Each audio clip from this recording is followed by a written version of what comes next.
Okay, here we are, guys, ready to warp our looms. I'm going to make sure my name is on the back so I'll know which one is mine. And you've already done your jobs and you have the materials out that you need. This thread is our warp thread. It's a little bit different than the thread that we'll be weaving with. It's smooth and strong, and this is a great warp thread that we'll use. I'm going to need 2 pieces of tape.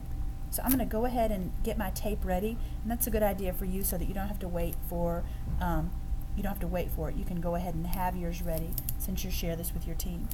Do be careful. Those little, where you rip the tape, that is sharp, so you want to be careful as you pull your tape. And I'm going to just set these here so they'll be ready for me when I need them. Okay, actually I'm going to set them on the edge. All right. On my loom, I have these notches on each end, and there's really no front or back on a loom. I guess technically I can have that be the back since I put my name there. And I'm ready to start. I'm going to put my scissors to the side because I don't want to cut this until I have warped my entire loom. So I'm going to start by taping this end right here. So now I'm ready for one of those pieces of tape. Okay, so I've just taped that there. Then get some slack on my spool, bring this straight down here. You want this to be tight, so I'm pulling it tight and I'm hooking it around that tooth. And then bring it back to this side. Let me show you that hook around.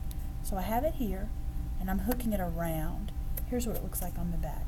That's that hook around right there. Then I go down here. I'm going to do this all the way across. Hook around. See right there? Back down, get some more slack. The reason I didn't cut the yarn or the warp thread from my spool is that I don't know exactly how much I'll need, so I don't want to run out. I need this to be one continuous piece of string. This is my last one. All this time have held this string tight so that my threads are really tight there. It'll make it easier when it's time to weave. Pull this right here, hold it down, tape that. Now that I have it all warped, I can cut this free. I can tell I've done this correctly because I don't have any lines on the back except for where I started and ended. All my lines are there on the front, and those threads are nice and tight, so this will be really easy for me to weave. All right. Now you don't want them to pull them so tight that it starts to really bow this in, but you do want to get them as tight as you can without the bowing happening. So that's it. All right.